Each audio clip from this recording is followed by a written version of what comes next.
Palun Pille Taba, kes on närvikliiniku juhataja ja neuroloogia professor. Palun, Tartu Ülikooli kliinikum. Aitäh, lugupeetud Teaduste Akadeemia president, asepresident, akadeemikud ja külalised. On väga suur au täna siin seista ja rääkida, keskendudes oma teadusele, millesse olen olnud kaasatud nüüd mõnede aastakümnete jooksul. Ja ma pean ütlema, et närvikliinik on tõesti niisugune klassikaline, kui nii võib öelda, sajandivanune kliinik, kus teadustraditsioon on olnud alati tugev, on tulnud juurde ju palju teadusinnovatsiooni, nii nagu neurodegeneratiivsed ehk vananemisega seotud ajuhaigused on siis viimaste aastakümnete teema olnud, aga ei saa jätta siin ka ütlemata, et haigla ehk ülikooli kliinikumi poolsest neuroloogide kogukonnast on 2/3 doktorikraadiga, mis tähendab seda, et meil on olnud väga hästi ühendatud kliiniline tegevus ja teadustegevus ja et on meie noored lisanduvad neuroloogid olnud ka kliinilise kõrval teadustegevuse huviga. Olen siis ülikooli poole pealt ka Kliinilise Meditsiini Instituudi juhataja, nii et kliiniline teadus laiemalt on mu südame asi.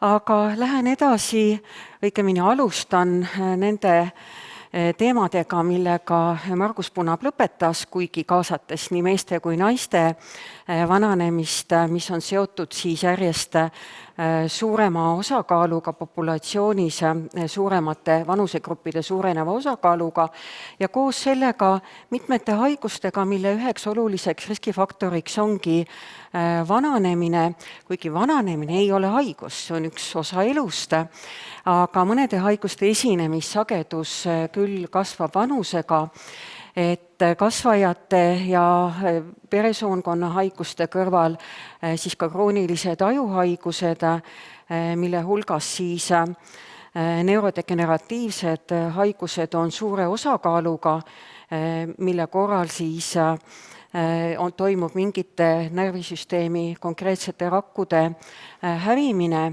Krooniline haigus üldse on ju valu mitte ainult patsiendile, vaid ka tema perekonnale, valu ja vaev, ütleks ma, ja lisaks sellele ka ühiskonnale, kuna kroonilised haigused, kui nad meid juba puutuvad, siis nad enam lahti ei lase, vaid elavad meiega kaasa ülejäänud elu.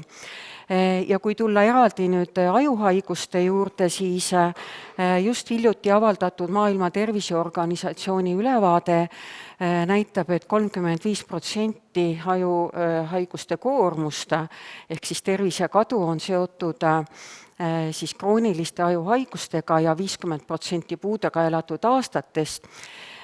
Ja selle tõttu on see olnud järjest ka tõusetuv teema. Ja kui nüüd rääkida ajust, aju vananemisest, siis see toimub normaalselt nii nagu kõigis organites, kõigis kudedes. Närvisüsteemi eripära on see, et närvirakkusid elu jooksul juurde ei tule, kuigi jätkub neist tegelikult veel kauemaks kui sajandiks või elamiseks on arvestatud 1,5 sajandit isegi. Küsimus on selles, et kui tekib neurodegeneratsioon ehk haigus mingite konkreetsete närvirakkude hävimisega, et siis tekivad juba niisugused neuroloogilised süvenevad nähud, mis on juba väga olulise mõjuga nii vaimsele kui füüsilisele tegevusele ja sealtkaudu juba siis elukvaliteedile. Neid haigusi on terve rida, ajukoorest tulenevalt Alzheimeri tõbi, Parkinsoni tõbi siis musttuuma ja teiste basaaltuumade hävimisega, väikeaju haiguste või degeneratsiooni korral siis koordinatsioonihäirega, kõige raskem haigus meditsiinis minu arvates siis motoneuroni haigus, kuna degeneratsioon on väga kiire ja halvatused jõuavad hingamislihasteni. Nii et see on selline töömaa, kus on mul teadustegevus olnud põhiliselt seotud Parkinsoni tõvega, aga ka toksilise parkinsonismiga ja nüüd viimastel aastatel ka motoneuroni haigusega.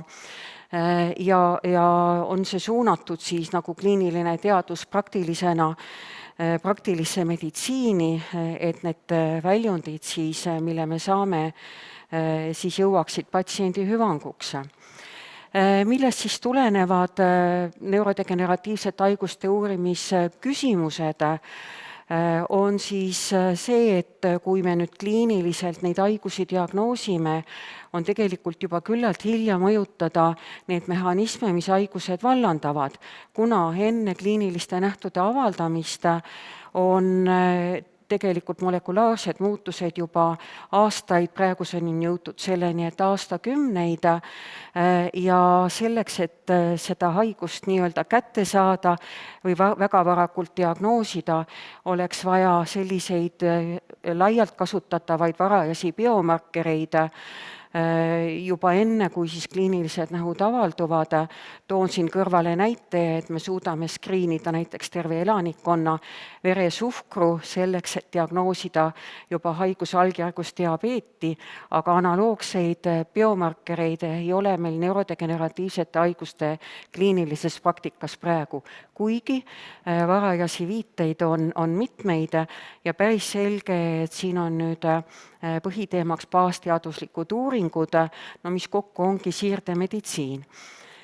Ja selleks, et siis me saaksime efektiivselt neid haigusi ravida, ehk siis haiguse kulgu modifitseerida, haigust peatada, oleks vaja neuroprotektiivset ravi, aga see saab tulla ikka ka läbi selle, et need varajased mehhanismid või molekulaarsed mehhanismid võimaldaks meil juba siis edasi minna kliinikusse, selleks me peame neid teadma, pluss riskifaktorid ja selge on see, et ei ole see ühe etioloogiaga haigus, vaid mitmed mehhanismid on siin olulised, nii nagu ka mitmed riskifaktorid, alates siis geneetilistest kuni siis keskkonnafaktoriteni, mis siis mõjutavad Parkinsoni tõve avaldumist, kulgu efekti, raviefekti ja kokkuvõttes siis inimese eluiga ja elukvaliteeti. Mis on uuema aja teadmine, on see, et Parkinsoni tõbi ei ole mitte ainult ajuhaigus, mida ta on nagunii kesknärvisüsteemi haigus, vaid tegelikult on tegemist süsteemse haigusega, mille puhul on siis haaratud ka perifeersed koed, nahk, perifeersed närvid, soolestik, mikrobioom, siin on väga oluline uuringu teema.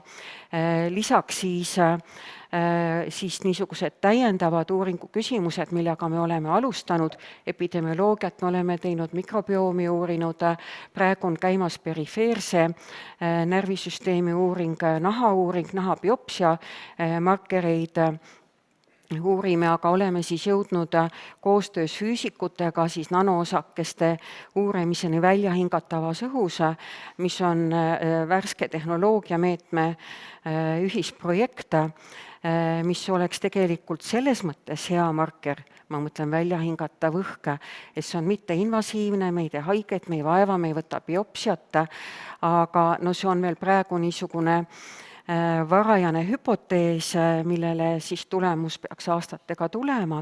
Ja lisaks teiselt poolt masinõpe kui siis ka selline võimalike kliiniliste varajaste biomarkerite avastaja. Oleme just äsja saanud esimese kõneanalüüsi töö valmis koostöös Arvutiteaduste Instituudiga, et plaanime siit ka siis edasi minna, sest inimkõrvale kuuldav kõnemuutus, mis tekib siis lihaskanguse, jäikuse ja aegluse tõttu, on siis, kui juba ka kogu liikumine on aeglane, aga tegelikult on kõne juba muutunud varem, mis võiks olla niisugusel peentäppisanalüüsil masinõppe abil juba identifitseeritav.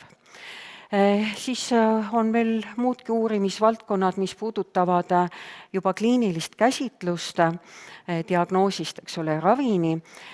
Ühelt poolt siis motoorika hindamine, mis on koostöös Tallinna Tehnikaülikooliga, on vastavad sensorid inimese küljes, ei peagi midagi olema, vaid on võimalik hinnata siis ruumi ulatuses inimese liikumist, peale selle käekirja, ja ka siin juba esimesed varajased muutused võiks olla siis hinnatavad juba haiguse varajases faasis, aga mis on oluline, on haiguse kulg. On oluline, et hinnata siis raviefekti ja siis selle järgi uusi taktikaid, meetodeid konkreetse haige puhul kasutusele võtta. Lisaks sellele siis niisugune paralleelteema on olnud toksiline parkinsonism, sest parkinsonism võib tekkida ka muude faktorite toimel, lisaks sellele, et Parkinsoni tõbi on primaarne haigus, aga teised sekundaarsed põhjused võivad olla ka näiteks psühhostimulantide tarvitamine, mida meie olemegi konkreetselt uurinud ja jõudnud sellega loomeeksperimendini ka, mis on ka meie rahvastiku probleem, et järjest rohkem on neid niinimetatud tänava psühhostimulante, mida siis kodus nii-öelda ka keedetakse. Väga oluline on interdistsiplinaarne koostöö Eestis olnud meile, nii mõlemad rahvusvaheline kui Eestis, erinevate instituutidega, mõned juba nimetatud, ja koostööga haiglatega, suurhaiglatega, kus on ju patsiendipopulatsioonid, et meie rahvastik on siiski nii väike, et ainult ühe keskuse patsientidest ei pruugi jätkuda, et saada tõenduspõhist tulemust. Peale selle siis patsiendikeskne teadus, siis oleme kaasanud ka patsiendiseltsidest ja lisaks sellele on meil koostöö ka ettevõtetega, kuigi ma võin kohe ette öelda, et mul isiklikku patenti ei ole, aga koostöös ilmselt see kunagi võib jõuda, arvestades neid teemasid, millega me oleme alustanud. Ja rahvusvaheline koostöö, muidugi rahvusvahelised organisatsioonid, kus me oleme oma koha leidnud, Euroopa Neuroloogia Akadeemia ja Rahvusvaheline Parkinsonitõve ja liigutushäirete selts, mille Euroopa sektsiooni ma viimased 5 aastat olen juhatanud, lisaks siis erinevad ülikoolid, millega on meil olnud siis koostöö eelkõige ka siis baasteaduste vallas. Oleme ka Genoomika konsortsiumides, kus on siis suured andmebaasid, suured andmeuuringud, et ikkagi neid väga varajasi riskifaktoreid ka selgeks teha. Pluss siis võib tõesti öelda, et oleme me olnud õnnelikud nii Euroopa grantide kui ka siis kodusemate arendusprojektide läbiviijad. Võib-olla viimase aja olulisemad on olnud Maailma Terviseorganisatsiooni siis projekt krooniliste neuroloogiliste haiguste käsitlusest. Ja neil näidetel ma pikemalt ei peatu, aga lihtsalt tahan öelda, et ühe kroonilise haiguse teadusteemad on tõesti baasteadustest kuni siis elukvaliteedi ja elu lõpu-uuringuteni, mis meil just ka lõppes, oli Euroopa suur projekt. Ja ühiskondlikke ülesandeid ka on jätkunud, ma usun, nii nagu kõigil tänastel kandidaatidel, nii rahvusvaheliselt kui erialaseltside plaanis. Eelmine aasta siis oli mul hea meel üle anda pikaajaline Eesti erialaseltsi juhatamine ja pluss siis ka tervishoiupoliitika võib nii öelda, mis puudutab Sotsiaalministeeriumit, Ravimiameti, Teadusagentuuri komisjonides osalemist ja kui ka ravijuhendite nõukoja juhtimist oma perioodi. Ja rääkides nüüd ühiskonnast ja teaduskogukonnast edasi, siis kindlasti on siin mitu poolt. Üks on noored, järgmine põlvkond, koolkond võiks öelda, siis vastutus kliinilise teaduse arengu eest, haiglate kaasamise eest, ikka selleks, et oleks me ka oma teadustulemustega nähtavad rahvusvahelises plaanis, et saan öelda küll, et nii see praegu sinna me oleme jõudnud. Pluss siis vaadates Teaduste Akadeemia arengutesse võimalik tulevikuvaade on ikkagi see esiletõstmine krooniliste haiguste käsitluses, teaduse viimine nende haiguste ravi tulemusse ja et olla siis üks selline kogukond siirdemeditsiinis. ja panin lõppu meeleoluks sellise ilusa novembri pildi, tänan kuulamast. Suur tänu. Nii, ja palun küsimusi. Andres Metpalu, kui saaks mikrofoni. Ja. Ma tahtsin küsida seda, et teil oli ülikoolis 5 instituuti, kellega te koostööd teete, välja arvatud Genoomika instituut, et kas on mingi probleem seal? Ei ole takistust. Tegelikult oleme me ju suhelnud palju, meil ühte niisugust granti ei ole, et nüüd, mis meil on just algamas, on meil tegelikult tulemas mikrobiomi töö. Seda küll Elinor on meie meeskonnas ka algavas selles, mis on selle aasta grant, et selles mõttes on. Ja. Pärt Peterson seal kõrvalt kohe jätkame. Küsin ühe sellise teadusteemalise küsimuse, et neurodegeneratiivsete haigustes on sageli seotud ka varasemalt mainitud põletikuprotsessiga, eriti Alzheimeris ja vist on ka kuulda Parkinsonismis. Ja mu küsimus tegelikult on selles, et kuidas sina näed, kas see on nagu kausaalne, et põletik kuidagi põhjustab neid neurodegeneratiivse haigusi? Ma ei ole päris kindel, et Alzheimer võiks tekitada haigusprotsessina, võiks tekitada põletikku, võimalik, et see on ka variant, või need mõlemad võiks olla mingisuguse kolmanda teguri nagu tagajärjeks, et millest see seos võiks üldse tekkida? Tõepoolest, neurodegeneratiivsete haiguste need võimalikud nii vallandavad kui siis patogeneetilised mehhanismid on hästi erinevad ja hüpoteesidena on seal ka siis vahendatud mehhanismid ja on ju jõutud ka uuringutega alfasüünukleiini vaktsiinideni, et siis pidurdada. Ja kui me võtame kõrvalt, mida sa mainisid, Alzheimeri tõbi, siis tegelikult on ju esimesed ravimid ka juba laual, lecanemab näiteks, millel on küll muud asjad siin, miks tema kasutamine nii kiirelt käiku ei ole läinud, mõtlen kõrvaltoimeid. Et see on kindlasti üks rada, mis neurodegeneratsiooni puhul on oluline, aga seal tegelikult ikkagi degeneratsiooni mehhanismides on kõik need deposiidi tekkimise ja siis geneetilised ja ütleme, et see ring on niisuguse viie suure komponendiga esile toodud, pluss keskkonnafaktorid, toksilised faktorid. Suur tänu. Mart Saarma, palun. Aitäh. Erinevalt Genoomika instituudist mul on olnud väga meeldiv kogemus doktor Pille Taba instituudiga koostöös, mis on meeldivalt erinev väga paljude muude kliinikutega koostööst, kus enamasti professorid üritavad neid patsientide proove nii-öelda oma hõlma all hoida ja mitte anda neid koostööks, et see on sinu puhul olnud väga erinev. Mul on 2 professionaalset küsimust. Esimene on see, et siin kuskil 5-6 aastat tagasi oli päris kõva buum. Stanfordi sellid leidsid, et kõneanalüüs võimaldab väga täpset Parkinsoni diagnostikat. Ja kohati isegi vähemalt avaldatud tööde põhjal paistis, et see diagnostika oli täpsem kui kliiniline.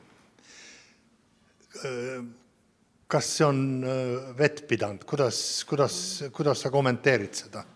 Kui esimesed viited tulid, et isegi pealkirjaga, et diagnoosime Parkinsoni tõbe telefoni teel, ma olin väga skeptiline, et kas kõne ikkagi annab sellise kliinilise pildi välja ja ma arvan, et inimkõrvale ikkagi ei anna. Aga nüüd olles seda analüüsinud, siis seal on erinevused, aga vara on öelda, kas me saame seda diagnoosilise kriteeriumina kasutada. Sest siis ta peaks olema piisavalt spetsiifiline ja tundlik see meetod, aga ma näen sellele tulevikku küll. Mu teine küsimus liitub natuke selle, mida Pärt Peterson küsis, et nüüd on ilminud tegelikult päris palju töid ja väga heades ajakirjades, mis tugevalt viitavad selle, et Parkinson on tegelikult immunoloogiline haigus. Mis sa sellest arvad? Ma arvan, et see on üks ikkagi neist radadest selles mõttes, et kui tõesti see alfasüünukleiinivastane vaktsiin tuleks kliinikusse patsiendide peal tööle, et ta siis kõiki haigus ikkagi ei suuda, kõigi nende haigete haigus ikkagi ei suuda pidurdada, sellepärast, et need mehhanismid on erineva osakaaluga, on isegi ju küsimus, et kas on mitu Parkinsoni tõbe, et miks osad progresseeruvad erinevalt, osad kliinilised tüübid erinevad, aga küsimus on jälle jah, ma arvan, et sellel on oluline osa, kus ma võiks näha tuleviku käsitlusse ühte sisendit juurde. Nii, suur tänu ja patendi küsimusele vastuse saime. Margus Punav tõi välja vaimse stressi faktori. Kas mulle tundub loogiline, et sama faktor võiks olla Parkinsoni ja teiste haiguste puhul? Patsiendid sageli seostavad oma esimeste sümptomite tundmist, esiletulekut mingisuguse stressi või läbielamusega. Samas ei ole sellele väga selget kliinilist tõendust, kuna seda on väga keeruline uurida.